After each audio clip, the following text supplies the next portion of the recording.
Oke, ya, shalom buat kita semua ya. Kita balik lagi untuk mengganti kelas yang kemarin karena saya kuliah. Jadi kita sedikit ini ya, sedikit harus cari kelas, cari berhenti. Dan hari ini kita mengganti kelas untuk pertemuan kelima, di mana kita akan belajar tentang wahyu, revelation. Dan ini sudah masuk kepada CP yang kedua, yang ini kita yang kedua ya.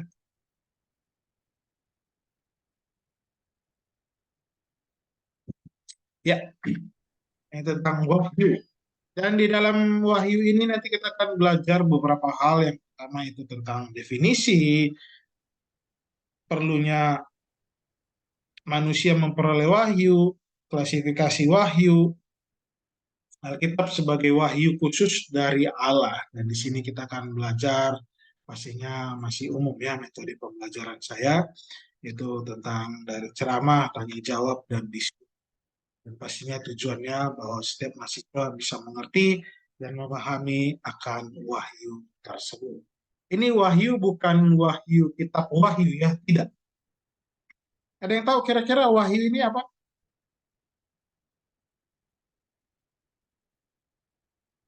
Wahyu yang akan kita pelajari ini apa kira-kira? Ada yang tahu? Pesan Tuhan bukan, Pak? Apa? Perjanjian baru. Perjanjian baru. Oke, apa lagi?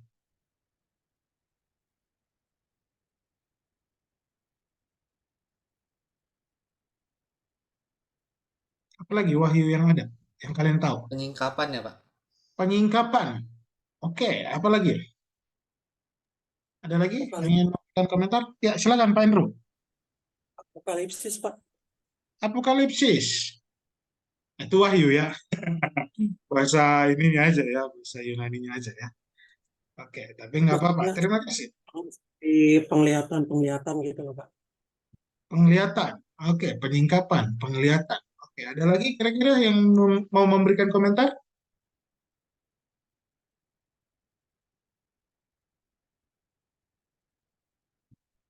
Oke, ternyata tidak ada ya. Kita langsung saja kita belajar. Ada, Pak. Oh, silakan, silakan. Wahyu itu seperti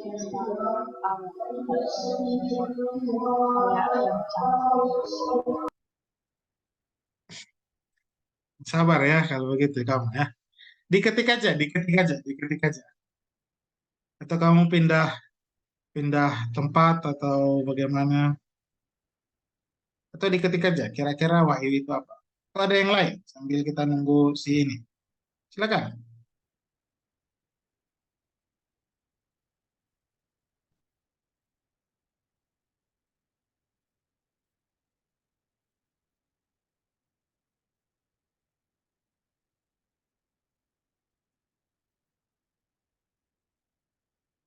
Rencana atau kehendak Tuhan. Oke, terima kasih sudah memberikan respon ya. Ya, kita akan langsung saja ya, kita lihat bagaimana dengan pendapat kalian yang sudah kalian sampaikan tadi ya. Kira sesuai nggak dengan apa yang akan kita pelajari? Pastinya tidak jauh beda ya. Ya, kita akan belajar tentang bibliologi, tentang Alkitab. Alkitab itu sendiri ya. Satu sisi kita sudah belajar tentang Alkitab di PLPB, dan tapi kita harus belajar juga secara teologis. Ya, ini yang merupakan menjadi tugas kalian kan? Sudah ada yang selesai tentang kewibawaan Alkitab? Ya, jadi pastinya kenapa Alkitab kita berwibawa? Pastinya karena adanya pewahyuan dari Allah. Dan juga kenapa berwibawa? Karena adanya ketidaksalahan, ineransi. Ini sambil timbal balik ya, saling timbal balik. Kenapa dia tidak salah? Salah ya pastinya karena dia asli. Karena memang Alkitab kita sering orang bilang Alkitab kalian itu palsu. karena aslinya sudah tidak ada. Nah, pastinya benar ya, Alkitabnya kita sudah tidak ada yang aslinya. Karena yang sekarang itu adalah kopian demi kopian. Terus, kenapa Alkitab kita dikatakan pernyataan? Karena ini diilhamkan, inspirasikan oleh Roh Kudus. Yang masih ingat, kemarin saya menyampaikan firman Tuhan di doa siang, itu saya sampaikan, pengilhaman. Terus adanya kanon. Terus itu semuanya diterangi dan pastinya ada kepercayaan, kredibilitas dalam Alkitab ini. Jadi semuanya akan tertuju ke sini, semuanya. Alkitab kita berwibawa, Alkitab kita tanpa salah, Alkitab kita asli, Alkitab kita punya kredibilitas, Alkitab kita ada penerangan, Alkitab kita itu ada kanonnya, Alkitab kita itu pun diilhamkan, dan Alkitab kita itu ada pernyataan, ada wahyu.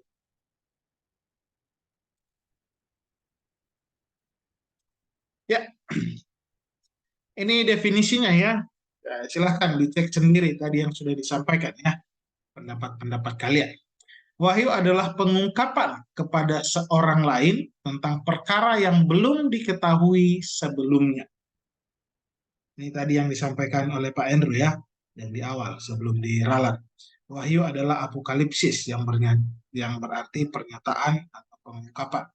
Istilah ini terdapat dalam 1 Korintus 2 ayat 10, 1 Petrus 1 ayat 2, Galatia 1 ayat 12, Efesus 3 ayat 6, dan ayat 5 dan 6. Ya, balik lagi ya kepada definisi ya. Di sini dikatakan bahwa wahyu Allah itu merupakan pengungkapan kepada orang lain tentang perkara yang belum diketahui. Pertanyaan saya, apa yang saat ini yang belum kalian ketahui? Atau yang dulu kalian tidak tahu, sekarang sudah tahu? Pewahyuan apa yang kalian sudah kamu ketik aja, Arianti? Karena bapakmu di sana lagi ujian penyembahan. Itu kayaknya selesainya baru 8:30 nanti ya. Masih sekitar 45 menit lagi. Atau ya, 45 menit lagi.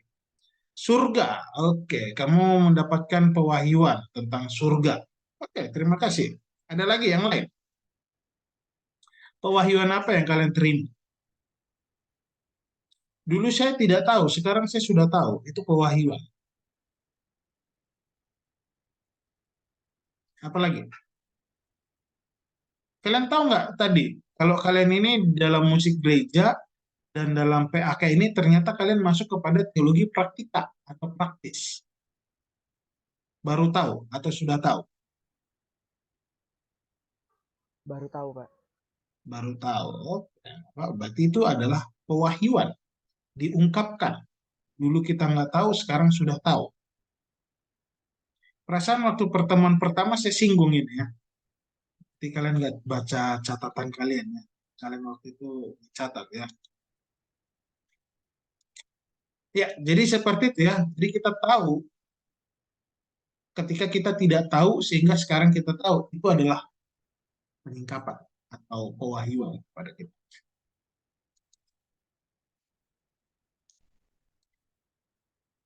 Oke, ini kenapa sih kita perlu namanya wahyu? Kenapa kita memerlukan? Kenapa manusia memerlukan wahyu? Kenapa manusia itu harus ada wahyu?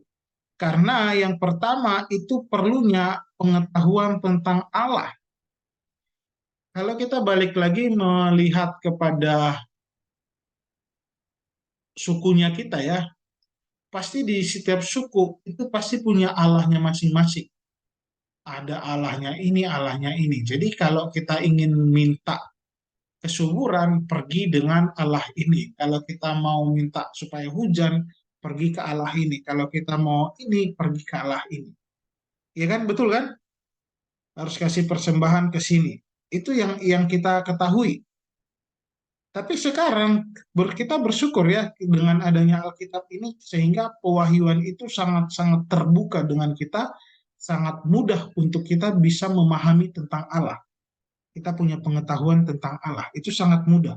Kalau dulu itu agak sedikit kesusahan kalau kita ingin mengenal tentang Allah. tidak ada Alkitab, tidak ada yang mengajarkan, tapi sekarang kita tahu. Bahkan si Abraham pun dia sebenarnya nggak tahu Allah mana yang berbicara kepada dia. Tapi kita sekarang sudah tahu Allah mana. Seperti itu ya. Yang kedua itu pengetahuan tentang asal-usul manusia. Ini bicara tentang waktu lampau ya. Pastinya kita pernah mempelajari namanya teori Darwin. Asal-usul manusia itu dari kera atau monyet? Kira. Kera ya. Ya, itu yang dikatakan. Apakah benar kita dari kera? Ternyata Alkitab bilang tidak, kita dari debu tanah. Kita tidak berevolusi. Ada lagi yang menyinggung, ya pastinya kita belajar tentang asal-usul manusia ya. Dan di sana ketika kita belajar asal-usul manusia, harusnya kita tahu asalnya kita dari mana. Tapi ada muncul satu teka-teki yang katanya teka-teki ini belum bisa dijawab sampai hari ini. Ada yang tahu teka-tekinya itu apa? Duluan mana, ayam atau telur?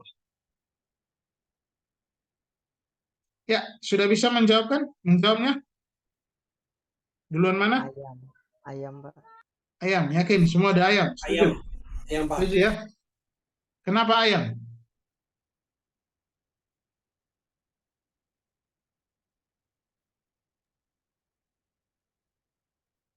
Kenapa ayam? Kenapa lagi? Karena kalau telur duluan, telur kan berasal dari ayam, Pak.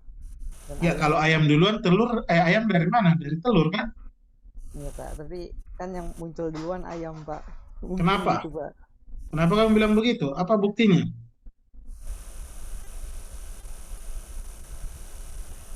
Susah sih Pak dibuktiin karena nggak dibilang juga ayam di dalam Alkitab kan Pak. Oh, bisa kita buktikan. Baca lagi Alkitabnya. Kejadian, ayo, apa yang dibilang? Tuhan menciptakan Tuhan menciptakan hewan, Pak. hewan, Binatang. Nah itu binatang. maksudnya Pak. Binatang. Iya, Tuhan Binatang. itu maksudnya. Makasih Lid. Ya, jadi Tuhan menciptakan kesananya ya hewan binatangnya. Kan jelas dikatakan kan, hewan yang berada di air, hewan yang ada di darat, hewan, bukan telurnya. Terus kayak pohon-pohonan yang berbiji, buah-buahan yang berbiji gimana? Ya Tuhan berkata kan tumbuhan, bukan benihnya. Jadi kita tahu ya, udah tahu ya jawabannya ya. Nah, itu kita harusnya juga sudah tahu tentang asal-usul manusia. Tapi hati-hati ya, karena memang sekarang ini ada muncul, sudah lama sih teori-teori ini ya. Ada teori Big Bang, ada teori apa gitu ya, bahwa manusia itu lahir dari ada satu percikan kuasa apa gitu, sehingga manusia ada. Jadi itu banyak sekali teori-teori yang ada. Tapi kita harus sudah paham ya. Ya, pengetahuan tentang tanggung jawab setiap pribadi kepada Allah. Jadi kita semua ini ada tanggung jawabnya kepada Allah tanpa terkecuali.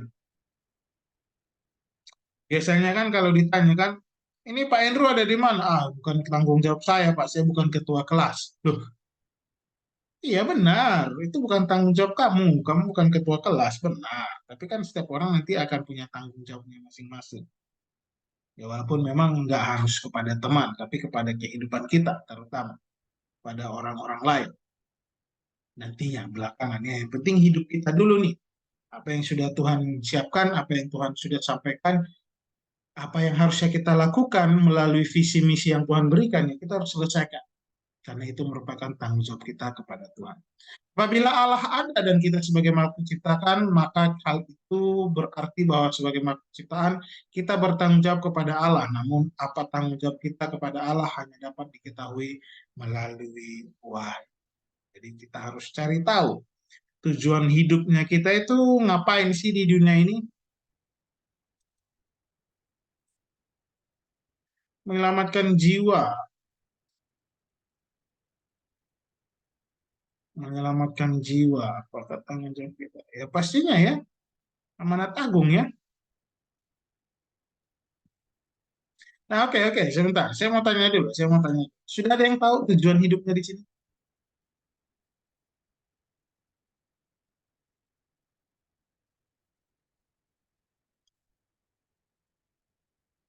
Ada yang sudah tahu? Mungkin saya kasih satu gambaran ya, supaya supaya kalian yang belum dapat, supaya kalian yang belum dapat, mungkin lewat gambaran ini, ilustrasi ini kalian bisa tahu. Mungkin kalian bisa mencari, karena mungkin sakit hati ya. Masa ya yang begitu aja punya punya tujuan, saya enggak gitu ya. Saya lebih berharga daripada itu. Ya, kalau kalau untuk penginjilan memang bukan masalah panggilan ya. Penginjilan itu bukan panggilan. Itu tanggung jawab kita. Itu salah satu wujud syukur kita kepada Tuhan. Karena memang Matius 28 ya. Oke. Jadi contoh ya saya kasih ya, tahu ya. Ayam. Tahu nggak panggilan ayam dalam dunia ini apa? Ayam. Bukan panggilannya, bukan, bukan. Maksudnya tujuan hidup ayam itu di dunia ini tahu nggak apa aja yang sudah kalian ketahui? Konsumsi, Pak. Ya, dikonsumsi sebagai apa? Makanan. Makanan. Makanan apa namanya? Ayam, Pak. KFC, Pak. Ah, oke, satu. Apa lagi? Udah muncul mereknya ya. Oke, satu. Apa lagi? McD, Pak, McD. Sama aja ya. Berarti yang goreng tepung kita bilang ya, goreng tepung. Terus jadi apa lagi ayamnya? Yang Bumbu geprek. kuning, Pak. Bumbu kuning kan Bumbu belum. kuning. Oke, kalau dibakar jadi ayam bakar kan? Kalau digulai jadi ayam gulai. Gulai, Pak. Ayam gulai. Kalau disate jadi sate ayam. Ayam. Kalau dirica jadi ditongseng jadi banyak ya. Pak. Banyak, Pak. Terus kalau kalian lagi bersih-bersih rumah itu pakai apa biasanya? Selain kain lap. Sapu, Pak. Kemoceng, Pak. Kemoceng, bulu ayam. Kemoceng. Kemoceng itu dari mana? Bulu ayam lagi. Tulisan kalian jelek dibilang Ceker ayam. Ceker ayam, Pak. banyak ya. Banyak sih, Pak. Agak bingung kita. Ayam aja punya punya manfaat banyak sekali loh. Apakah kalian tidak lebih berharga dari ayam? Lebih berharga. Oke, lihat kepada bunga bakung di ladang. Lihat burung pipit. Mereka tidak ngapa-ngapain. Burung pipit nggak menabur, tapi dia bisa makan.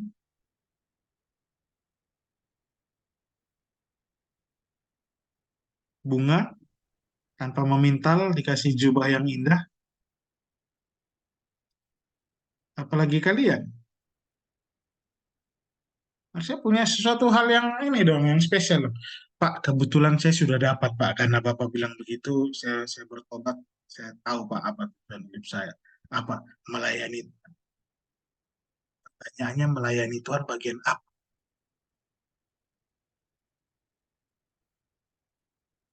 Oh, saya kebetulan main musik. Emangnya cuma kamu doang? Ahmad Dhani bisa nggak Tuhan pakai untuk melayani Tuhan? Bisa. Tapi kenapa harus kamu? Oh, kalau saya sih bukan melayani Tuhan dalam musik, Pak. Terus apa? Saya sebagai pengajar. Emang Nadiem Makarim itu nggak bisa dipakai Tuhan untuk mengajar? Lapor sekalian. Coba buat begini, jempolnya kalian. Coba. Kira-kira ada yang sama nggak ini? Jempolnya ini. Spesial kalian kan? Jempol aja, sidik jari aja, itu bisa beda setiap orang. Berapa puluh juta orang di dunia ini. Miliar kayaknya ya. Ada banyak sekali. Masa beda? Masa terus panggilan kalian apa? Oh, kalau saya sih Pak, ya melayani Tuhan lah. Sebagai apa? Ya, kalau saya sih sebagai ya tukang sapu gereja. Nah, itu mah bukan panggilan, itu pekerjaan. Oh, saya punya Pak, saya punya hati untuk melayani orang-orang yang di jalanan. Bukan hanya saya layani, tapi saya tampung mereka dalam rumah saya. Nah, itu belum belum banyak Pak, seperti itu. Kalau bilang melayani, aduh 1 juta orang bilang melayani ya.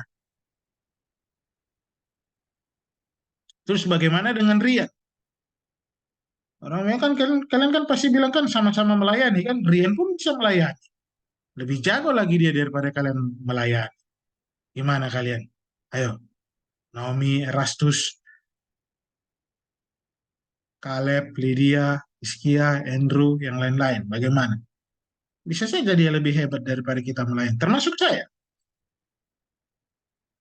Terus apa dong bedanya gitu? Nah, jadi silahkan cari tahu sendiri ya. Gumuli sendiri. Nanti kira-kira kalau kalian sudah tahu ya sampaikan saja kepada orang lain. Saya sudah dapat panggilan saya. Saya fokus saya untuk ini. Dan apapun yang terjadi, orang mau bayar berapapun untuk saya untuk meninggalkan ini. Sampai kapanpun saya tidak akan meninggalkan. Nah itu baru. Jangan nanti, ini Erastus omong nanti, wih Pak, saya ini dapat panggilan. Apa panggilan? Saya ini harus melayani anak-anak di jalanan ini. Karena mereka ini, saya lihat mereka tidak punya masa depan. Jadi saya punya hati. Yakin? Yakin Pak.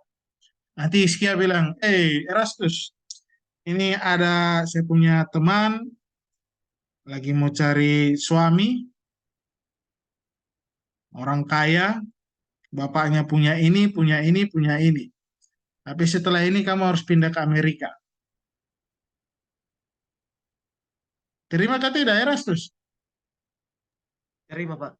Terima. Berarti tidak sesuai panggilan ya. Nah, itu berarti panggilannya belum kuat. Tapi kalau bilang enggak apapun yang terjadi saya tidak terima. Nah, itu baru panggilan. Oh, panggilan dia hot body angkut. Oke, jadi harus seperti Diangkut. itu. Harus kuat ya, harus kuat. Harus itu di, dilakukan terus-menerus. Seperti halnya Paulus. Apapun yang terjadi, bagiku hidup adalah Kristus, mati adalah keuntungan. Kalaupun saya mati, berarti saya sudah selesai bekerja. Kalau saya hidup, berarti saya harus hidup untuk memberitakan firman. Memberitakan. Jadi seperti itu ya. Oke, kita lanjutkan. Jadi silahkan temui masing-masing ya. Melalui wahyu. Ya, ini klasifikasi wahyu ya. Di sini ada 2. Nanti saya sampaikan yang khusus itu pasti lebih dalam daripada yang umum ya. Untuk yang umum itu artinya Allah telah menyatakan dirinya melalui banyak hal. Jadi wahyu umum ini yang sampai sekarang menjadi perdebatan-perdebatan juga karena banyak orang tidak terima akan hal ini. Karena Allah menyatakan dirinya melalui banyak hal. Pertama melalui ciptaannya, melalui pemeliharaannya, melalui kesadaran manusia tentang adanya Allah dan yang lain-lain. Jadi mereka-mereka ini kalau mendapatkan wahyu umum, itu mereka adalah orang-orang yang pastinya tidak mengenal Kristus secara baik. Tapi mereka tahu adanya Tuhan. Ini kebetulan kuku saya terlihat panjang ya. Kira-kira menurut kalian bisa nggak orang percaya kepada Tuhan gara-gara kuku panjang? Atau rambut panjang? Atau kumis? Kira-kira bisa nggak? Bisa. Kalau bilang bisa, pastinya bisa. Kalau bilang tidak, ya pastinya bisa. Jadi saya ingin kasih tahu ya, kuku kita potong terus-menerus, bahkan kalaupun sudah mati, kuku tetap tumbuh. Kumis kita hari ini dicukur, besok akan tumbuh lagi.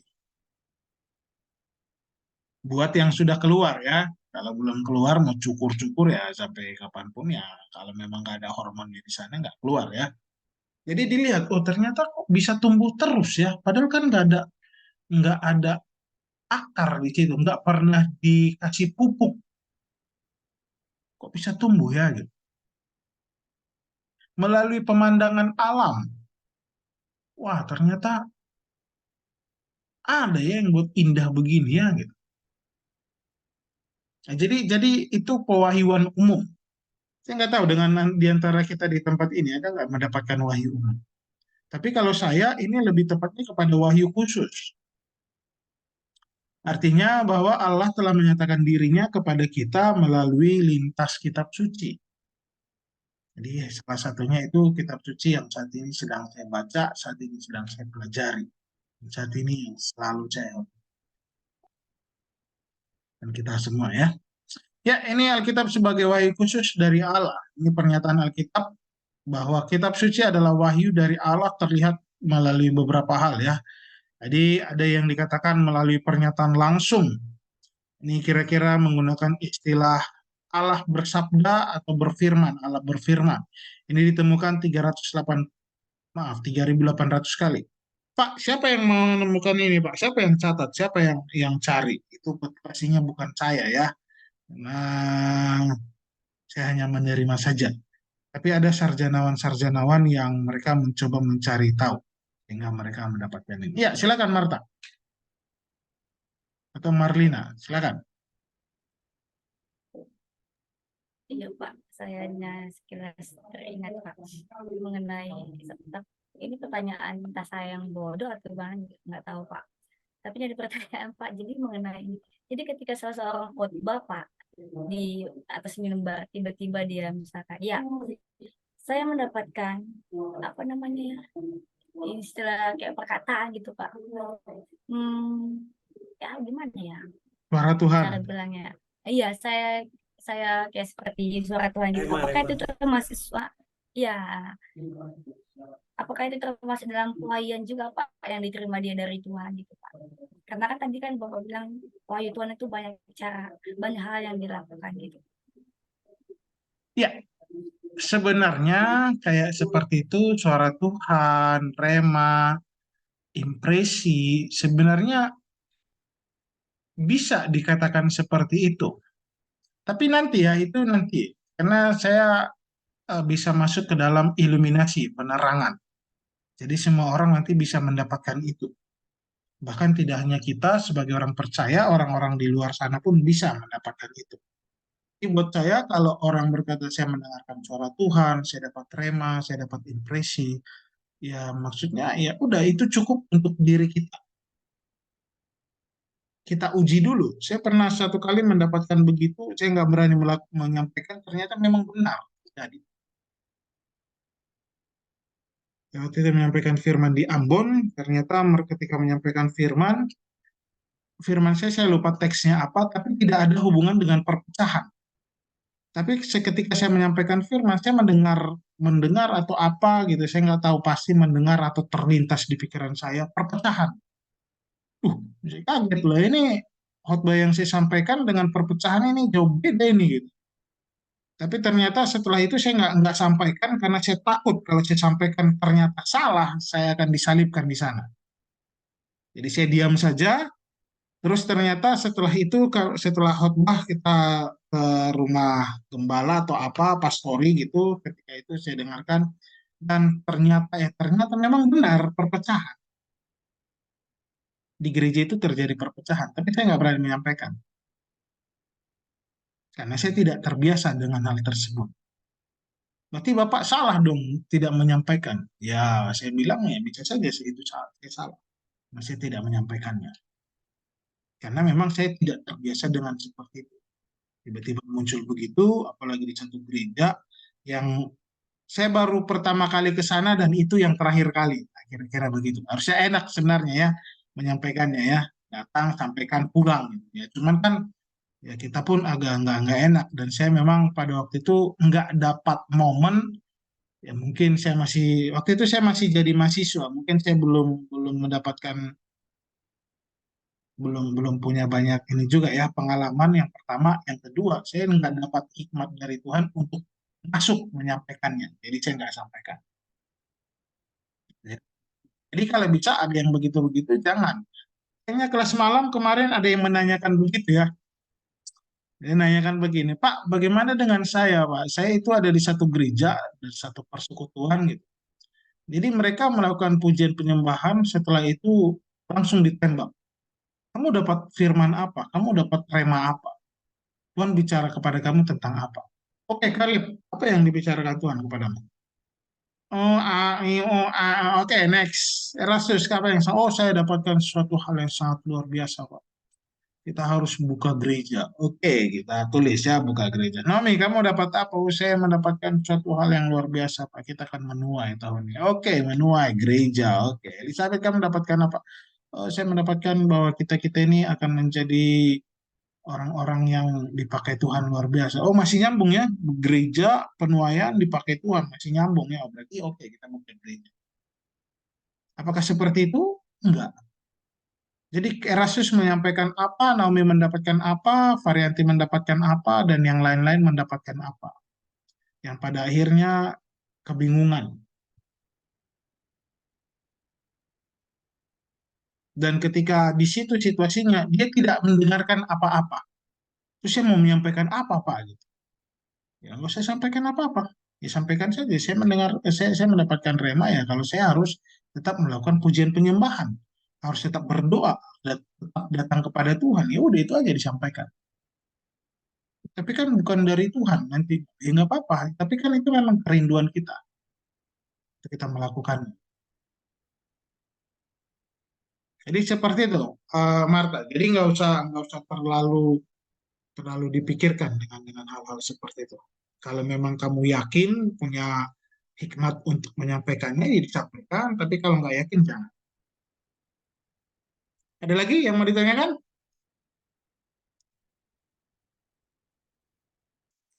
Oh, Pak. Terima kasih, Pak. ya, sama-sama ya. Oke, jadi ini ada pernyataan langsung ya tadi ya. Istilah Allah bersabda atau Tuhan berfirman. Silakan Pak Andrew, yang mau ditanyakan. Ya, saya terpikir dari yang tadi Marta sampaikan, Pak. Saya ingat ada satu pendeta pernah khotbah di gereja saya.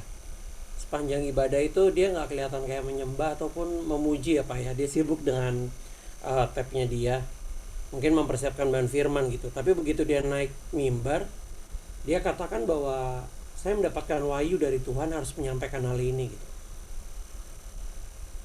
Kalau hal kayak gini tuh gimana ya mengujinya gitu ya Pak ya? Karena kalau dia posisinya selama ibadah menyembah kan atau menikmati hadirat Tuhan enak ya Pak ya. Tiba-tiba dia bilang dapat wahyu gitu. Ya, ya mungkin kita akan lihat pesannya. Pesan apa yang dia sampaikan? Oh, mungkin pesannya adalah ada orang-orang yang saat itu mengalami satu pencobaan gitu ya, mengalami satu yang nggak benar atau nggak baik, sehingga Tuhan menyampaikan itu dan ternyata benar kena. Saya cukup sering melihat hal seperti itu ya sebenarnya. Dulu saya ada satu teman, dia menyampaikan gembala lah ya, dia menyampaikan sesuatu hal yang aneh menurut saya. Ini nggak masuk akal. Ternyata firman itu disampaikan kepada teman saya. Jadi gembala ini seolah-olah berkhotbah kepada teman saya untuk menguatkan dia. Harus lepaskan, harus lepaskan. Saya mikir, apaan sih khotbah ini harus lepaskan, harus lepaskan. Dan ternyata itu kena kepada salah satu teman saya. Dan ternyata dia harus melepaskan orang tuanya. Karena dia nggak ikhlas orang tuanya pergi sebelum dia selesai. Jadi, saya mikir, apaan sih ini lepaskan? Apa yang mau dilepaskan gitu? Orang diikat juga nggak ada, dipegang juga nggak ada, apa yang mau dilepaskan gitu kan? Ternyata malah disampaikan kepada seseorang. Dan itu benar, konfirmasi. Jadi mungkin ya kalau ada yang berkata begitu ya kita harus konfirmasi. Siapa sih orangnya gitu. Kalau memang ketemu ya, kalau memang ada nanti pengakuan. Tapi kalau nggak ada ya berarti ya bisa dikatakan nggak benar. Tapi kalau memang ada ya puji Tuhan. Bahkan tiba-tiba begini, oke, saya mendengarkan kayaknya di sini ada orang yang nggak punya uang.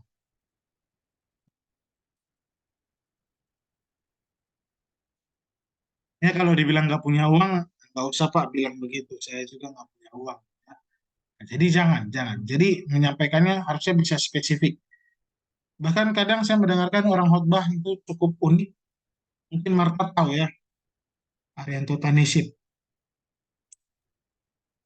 Itu dia panggil seseorang, itu bisa orang itu bisa melakukan sesuatu dan itu benar.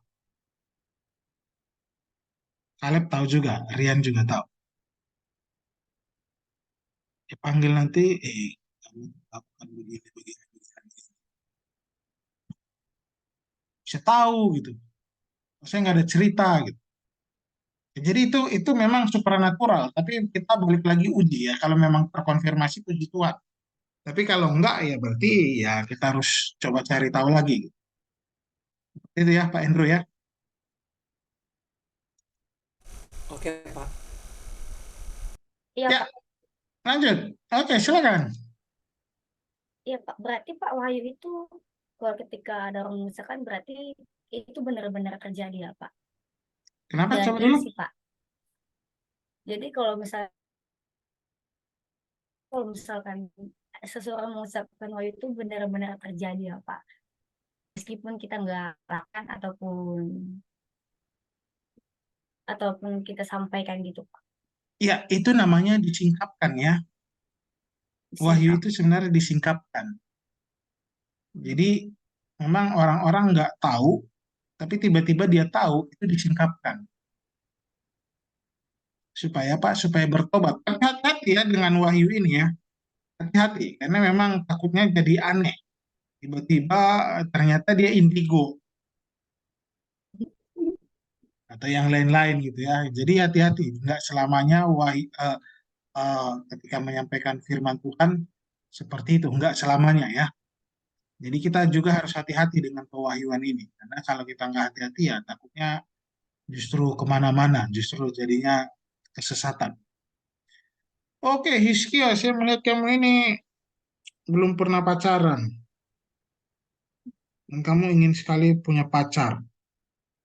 Nah, itu mah nggak usah dibilang, karena memang Hizkia ternyata saya tahu orangnya di mana, ininya di mana, segala macam. Itu yang nggak usah dibilang begitu juga udah aman lah, udah tahu lah gitu kan. Jadi nggak usah yang aneh-aneh gitu. Nggak usah pura-pura, begini-begini, nggak usah. Apalagi nanti udah pakai hal-hal mistis ya. Oh, gitu-gitu, nggak usah gitu ya. Nggak perlu, karena kalau ada ritual-ritualnya itu pasti akan menarik ya.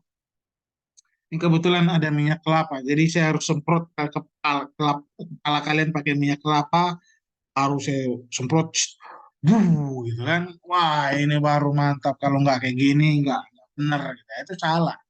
Nggak. Jadi pewahyuan itu hanya disingkapkan, dibukakan tentang segala sesuatu. Dulu kita nggak tahu, sekarang tahu. Simpelnya begitu ya. Oke, ada lagi yang mau ditanyakan sebelum saya share screen? Nanti saya share screen, ada yang bertanya lagi. Pak, Iya saya mau Pak. nanya, Pak. Oh, Oke, Iya. silakan. Kak Marta duluan, Kak Marta. Oh, oke. Ini entah lari konteks atau bagaimana, Bu. Nggak tahu ya, Pak. Tapi ini, Pak, saya pernah lihat sendiri memang waktu SMA, ya SMA. Ketika ada saudara bilang sama apa namanya suaminya gitu kan. Istilahnya seperti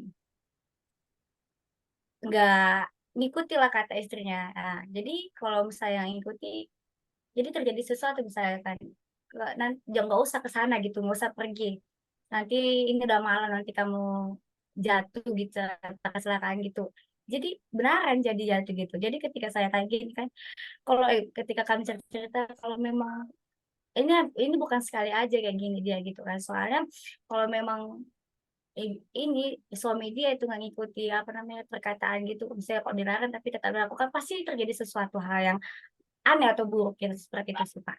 Itu termasuk memang kita yang memiliki kuasa untuk bicara atau memang itu hal yang diwahyukan Tuhan kepada dia atau hal sesuatu Pak yang Enggak.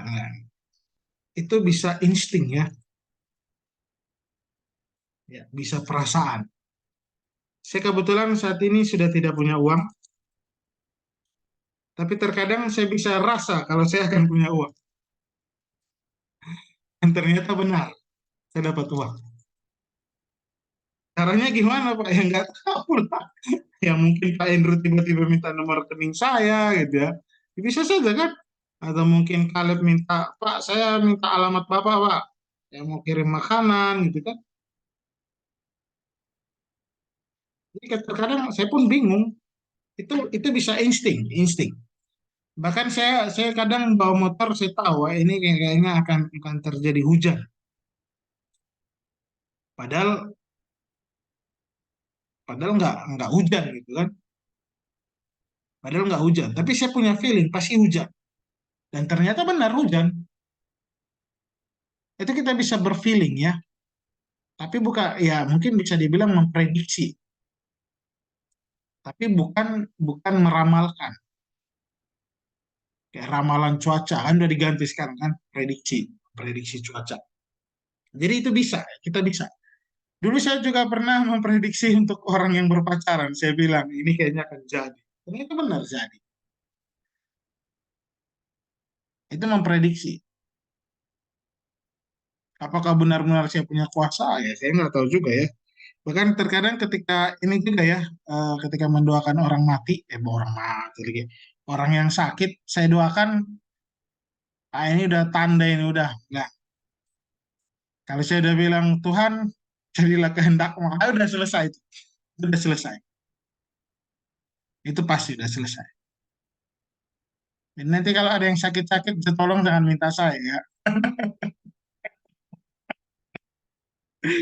Nah, jadi itu bisa prediksi seperti itu. Jadi nggak selamanya harus oh ini wahyu atau dia dapat ini enggak. Ya, silakan, Khaled. Oke Pak. Eh, saya mau nanyanya gini sih Pak. Kalau misalnya eh, mimpi gitu Pak, terus mimpi tentang sesuatu itu termasuk wahyu nggak sih Pak? Dan kebetulan nih Pak, mau cerita dikit Pak. Kan tadi sore kan Bapak nyuruh itu ya Pak, buka Yohanes 4 ayat 4 ya Pak. Nah, dan itu kebetulan itu beberapa minggu lalu saya itu mimpi Pak. Mimpi terus kayak ada orang kesurupan gitu Pak. Terus saya tiba-tiba bangun gitu Pak. Dan setelah saya bangun, saya itu nemuin Yohanes 4 ayat 4 gitu Pak. Dan pada akhirnya sore tadi malah Bapak ngasih Yohanes 4 ayat 4 ke saya gitu. Terus saya bacain kan ya Pak. Apakah itu sebuah wahyu Pak? Oke. Jadi mimpi memang nanti sebenarnya akan disinggung tentang mimpi. Salah satunya wahyu khusus itu ada salah satunya melalui mimpi. Nah, pertanyaannya begini buat kamu kalian. Apa yang kamu dapatkan?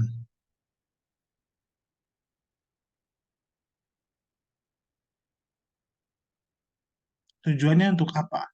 Dan teks itu apa?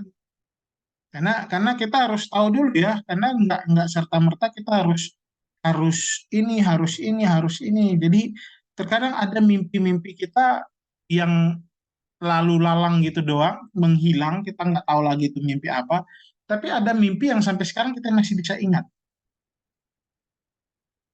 Nah, pertanyaannya adalah kamu mimpi ada orang kesurupan, terus kamu kamu bangun, terus kamu olah-olah membaca Alkitab dan kamu dibukakan satu bagian firman Tuhan Yohanes 4 ayat 4 dan tadi dikonfirmasi lagi Yohanes 4 ayat 4 ya kan? Dan saya sampaikan bahwa Tuhan Yesus itu sengaja melanggar peraturan untuk memenangkan satu jiwa di sana di Samaria.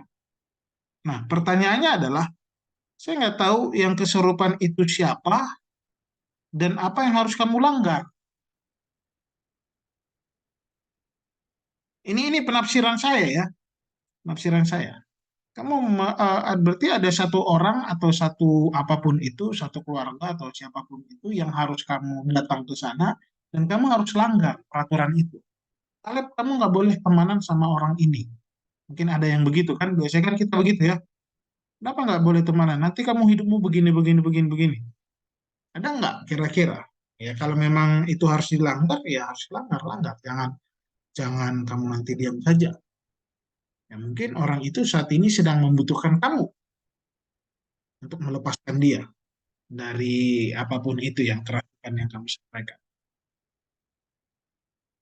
Jadi begitu. Jadi firmannya itu ya bisa lewat mimpi, bisa. Wahyunya bisa lewat mimpi, bisa. Karena tadi kan yang saya singgung kan Yohanes 4 ayat 4 itu kan memang Yesus itu memang sengaja melanggar peraturan. Gitu ya. Oke, ada lagi? Jadi kamu silahkan bergumul, Kaleb. Siapa orang itu yang harus kamu langgar ya?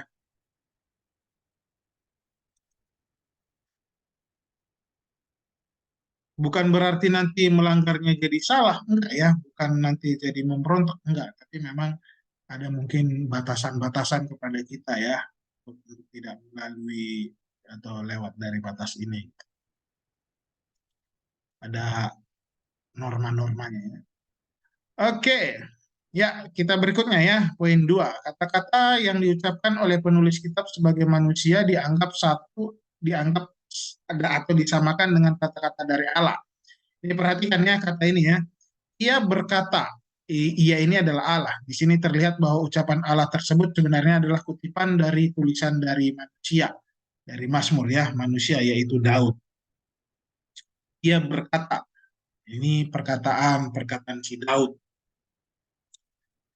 Terus yang berikutnya pernyataannya ini bisa melalui Yesus Kristus membuktikan atau menguatkan tentang kitab suci perjanjian lama sebagai firman Tuhan, firman Allah. Jadi tolong diingat ya, firman Tuhan itu dulu di zamannya Yesus Kristus itu hanya perjanjian lama. Loh kok bisa gitu Pak? Ya memang begitu, hanya itu saja. Kok kita jadi ada perjanjian baru? Karena sudah ada perjanjian baru dan Tuhan Yesus sudah diangkat kan? Muncul Matius, Markus, Lukas, Yohanes, kisah para rasul, 1-2 Korintus, bla bla bla sampai Wahyu. Dan itu dikanonkan sehingga kita mendapatkan 2 perjanjian. Kalau Tuhan Yesus itu hanya 1 perjanjian. X. Oke, ini bukti-bukti menguatkan bahwa Alkitab adalah wahyu ilahi. Lihat ya, ini pengenapan nubuatan Alkitab. Pertama dikatakan nubuatan tentang bangsa Israel, nubuatan tentang Yesus Kristus, ini Kejadian 3:15, Protevangelium ya. Dan Kejadian 12 ayat 3 ini dari Abraham, dari satu bangsa. Jadi ini kita lihat ya, penggenapan Yesus Kristus ya. Dia berasal dari satu bangsa, itu bangsa Israel. Bahkan sebelum bangsa Israel itu ada, itu sudah dijelaskan di Kejadian 3 ayat 15. Setelah dari itu lanjut kepada si Abraham dari satu bangsa yaitu bangsa Israel.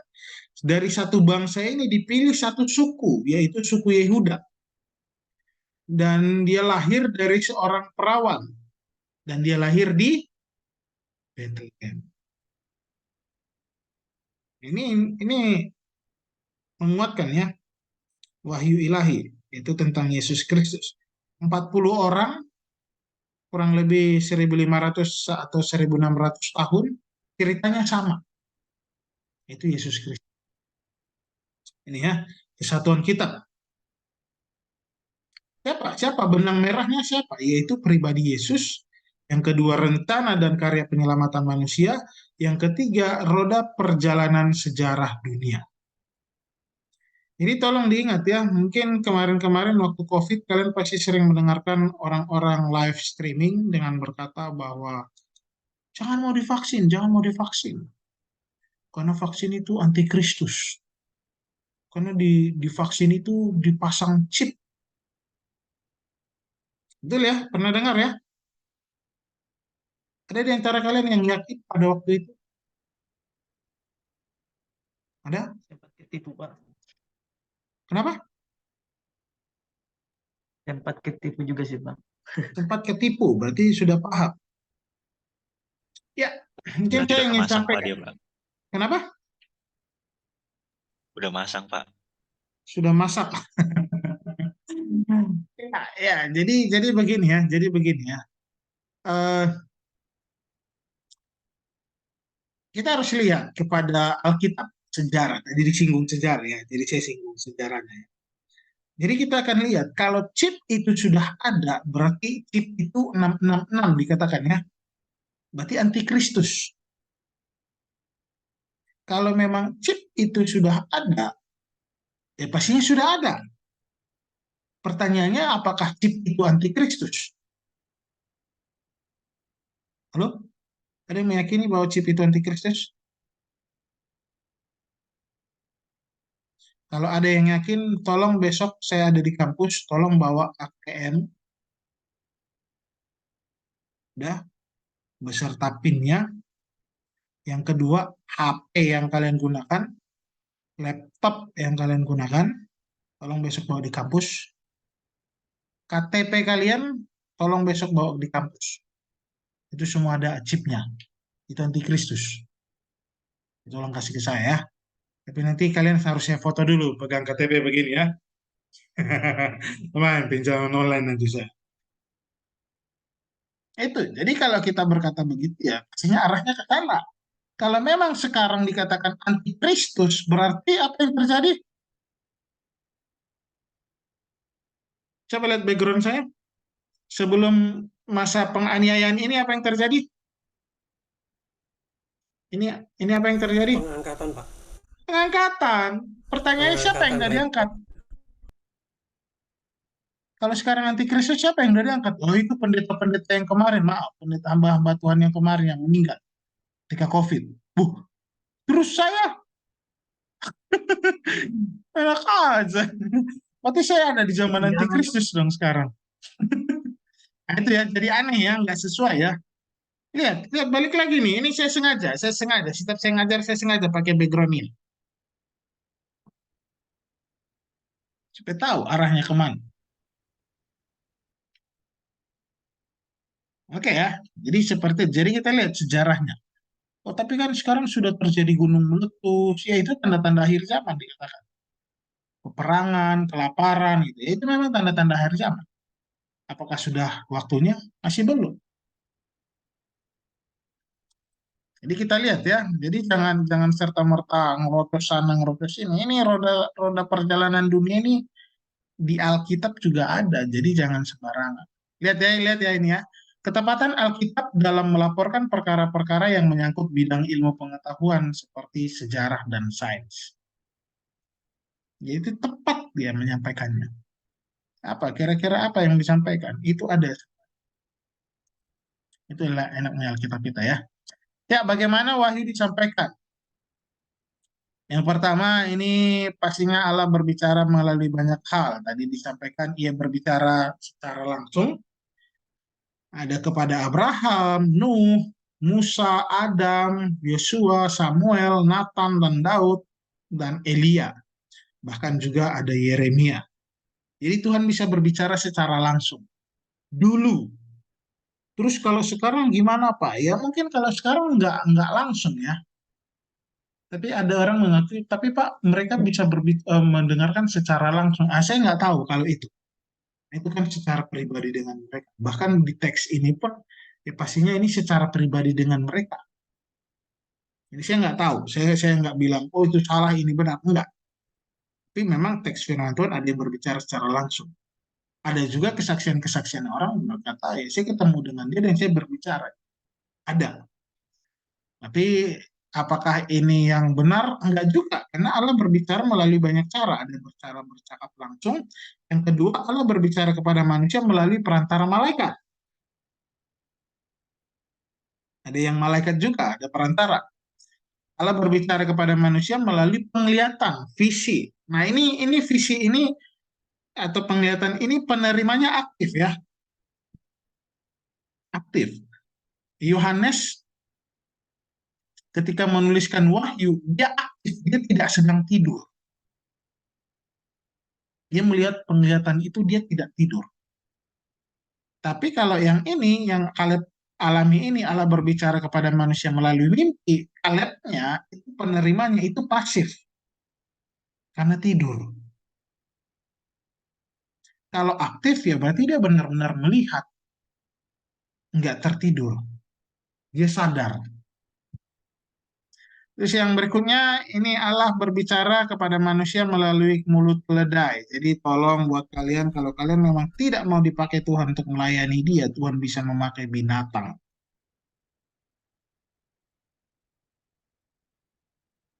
Jadi kalian harus mau dipakai oleh Tuhan. Tanpa banyak alasan, tanpa banyak aiu, aiu, Pak, tolong Pak saya ganti jadwal ini. Tuhan nanti bisa pakai binatang. Ayo, pilih mana? Ini kan manusia kita ini kan manusia yang berharga di mata Tuhan. Yang berharga harusnya lebih bisa untuk melayani Tuhan dan sampai binatang yang dipakai. Allah berbicara kepada manusia melalui alam ciptaannya, pemandangan. Ini bisa masuk kepada wahyu umum ya. Allah berbicara kepada manusia melalui bisikan suara hati. Ya, ini nggak tahu ya. Ini saya memang agak kesusahan juga mengenai suara hati. Di suara hati ini bisa suara Tuhan, bisa suara diri sendiri, bisa suara setan di sini. Ada 3 suara. Jadi ketika mendapatkan ini, kita pun bingung untuk ini suara siapa ini yang di sini. Dan mungkin yang tadi disampaikan, oh dia mendapatkan rema, mendapatkan ini, Tuhan berbicara kepada dia. Mungkin masuknya di sini ya, suara hati ini ya. Cuman kita nggak tahu pastinya seperti apa. Apakah audible atau penglihatan atau apapun itu yang termasuk yang seperti saya alami, saya nggak tahu. Tiba-tiba muncul perpecahan gitu doang. Saya nggak tahu itu di mana munculnya, apakah di pikiran saya atau di telinga saya. Yang penting saya itu kata itu. Jadi bisa melalui bisikan suara hati. Allah berbicara kepada manusia melalui teofani atau kristofani. Kalau teofani itu pastinya di perjanjian lama ya, sebelum Yesus itu lahir. Kalau kristofani ya pastinya sekarang ya. Oke, ini yang terakhir singkat saja, ini pernyataan. Ada pernyataan umum dan pernyataan khusus. Untuk pernyataan khusus itu pastinya melalui Yesus Kristus dan yang kedua itu melalui Alkitab. Cuman saya dapatnya ini melalui Alkitab ya, bukan melalui Yesus Kristus. Untuk pernyataan umum itu ada namanya penciptaan alam semesta, pemeliharaan alam semesta, pemeliharaan manusia, sejarah, dan hati nurani. Jadi ini merupakan pernyataan umum. Oke, ada yang ingin ditanyakan? Dan jujur saya ingin sebelum mungkin ada yang mau bertanya, saya mau tanya dulu sebelum ada yang mau bertanya kepada saya mau bertanya dulu. Ada yang mendapatkan pernyataan khusus di sini selain dari Alkitab?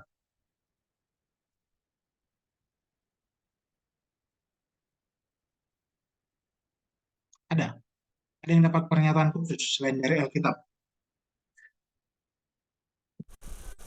Pernyataan yang dimaksud itu seperti gimana, Pak?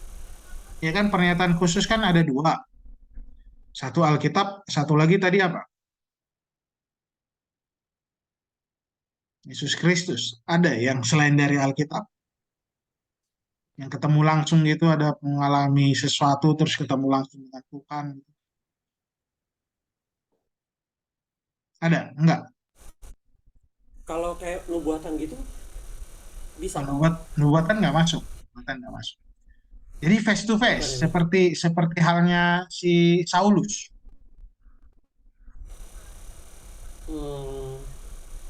Jujur Bapak Ibu, saya salah satu orang yang sampai saat ini masih menginginkan bisa Bapak Ibu lagi. Ini cuma satu Bapak ya. Ya, saya salah satu orang yang sangat menginginkan bisa melihat Tuhan.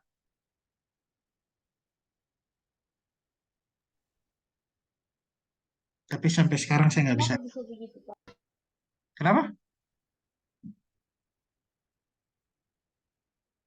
Kenapa bisa saya menginginkan bisa melihat Tuhan? Ya karena saya nggak bisa lihat Tuhan sampai hari ini.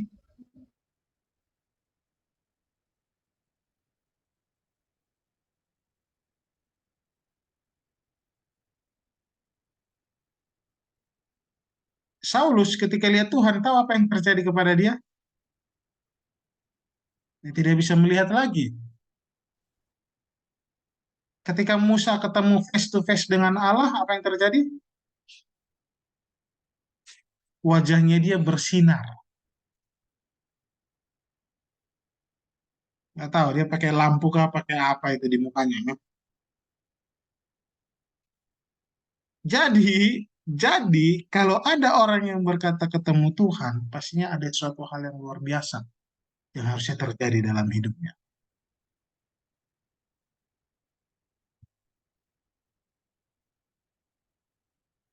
Kan sering orang bilang kan, wah saya mendapatkan penglihatan, saya bisa dengan Tuhan Yesus.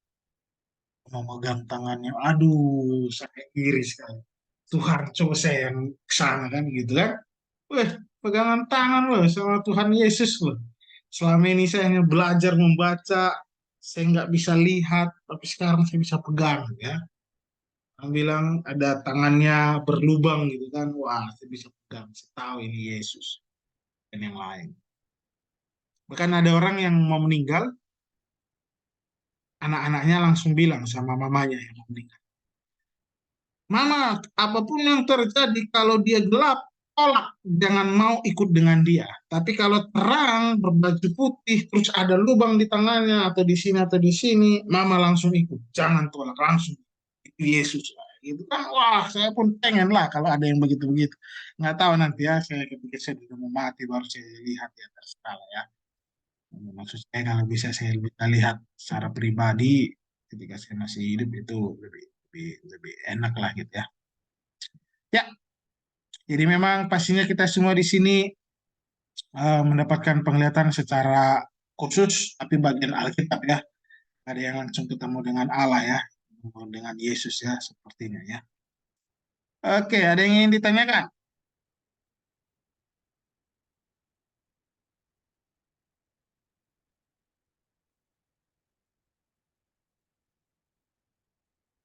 Tidak ada? Dipahami semua? Oke, kalau begitu terima kasih semuanya.